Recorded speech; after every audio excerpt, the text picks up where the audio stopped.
కార్మిక సోదర సోదరీమణులకు అందరికీ కూడా కార్మిక దినోత్సవ శుభాకాంక్షలు అండి. ఈ మే 1 తారీఖున కార్మిక దినోత్సవం ఎందుకు జరుపుకుంటామంటే, ఒకప్పుడు కార్మికులందరూ కూడా ఒక రోజులో 12 నుంచి 16 గంటల వరకు కష్టపడుతూ పనిచేస్తూ ఉండేవాళ్ళండి. కానీ ఎంత కష్టపడినా కానీ తగిన ప్రతిఫలం అనేది ఉండేది కాదు. అందుకోసమనేసి ప్రపంచంలో ఉన్న కార్మికులందరూ కూడా 1886 సంవత్సరంలో అమెరికాలోని చికాగోలో ఒక ఉద్యమాన్ని ఏర్పాటు చేశారు.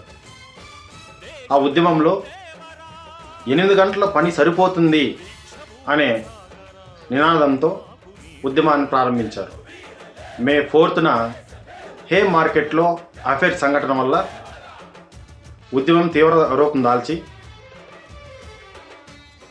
మనము వాళ్ళ హక్కులు, కార్మికుల యొక్క హక్కులను సాధించడం జరిగింది. అందువల్లనే మే 1 తారీఖున మనం కార్మిక దినోత్సవం అంటాం. అదేవిధంగా వాళ్ళ యొక్క ముఖ్య ఉద్దేశం మే 1 కార్మిక దినోత్సవం యొక్క ముఖ్య ఉద్దేశం ఏంటంటే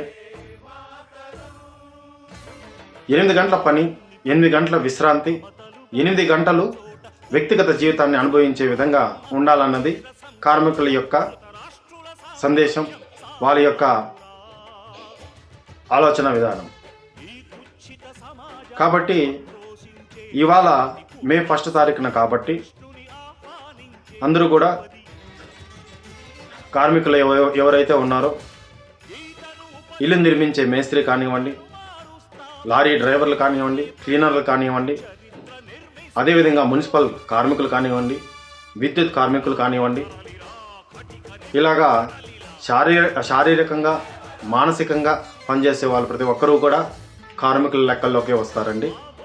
శారీరకంగా పనిచేసేటోళ్ళే డ్రైవర్లు కానీ, క్లీనర్లు కానీ, మేస్త్రి వాళ్ళు కానీ, మున్సిపల్ కార్మికులు కానీ, అదేవిధంగా విద్యుత్ ఉద్యోగుల్లో ఉన్నటువంటి కార్మికులు కానీ, వీళ్ళందరూ కూడా శారీరకంగా పనిచేస్తూ నెలసరి జీతంతో బతుకు తెరువు చూస్తూ ఉంటారు. కాబట్టి వీళ్ళందరూ కూడా మన కార్మికుల కిందకే వస్తారు. అదేవిధంగా మానసికంగా అంటే టీచర్లు, ఆఫీసర్లు, ఇంజనీర్లు వీళ్ళంతా మానసికంగా పనిచేస్తూ వాళ్ళు కూడా నెలసరి జీతంతో పనిచేసే వాళ్ళు కార్మికులకి లెక్కకే వస్తారు. అంటే ఫ్యాక్టరీలో ఉన్నటువంటి వాళ్ళే కార్మికులు కాదండి, వీళ్ళందరూ కూడా కార్మికులే, మనమంతా కూడా కార్మికులే. కాబట్టి ఇవాళ మే 1 డేని ఈ సందేశం మేరకు ఆనాడు వాళ్ళు ఎంతో పోరాడి సాధించుకున్న హక్కులు ఇవాళ మనం అనుభవిస్తున్నాం. తమ ప్రాణాలను సైతం లెక్క చేయకుండా పోరాడినటువంటి కార్మికులకు, అదేవిధంగా వాళ్ళ కుటుంబాలకు, వాళ్ళ స్నేహితులకు, వాళ్ళ బంధుమిత్రులకు అందరికీ కూడా కార్మిక దినోత్సవ శుభాకాంక్షలు అండి.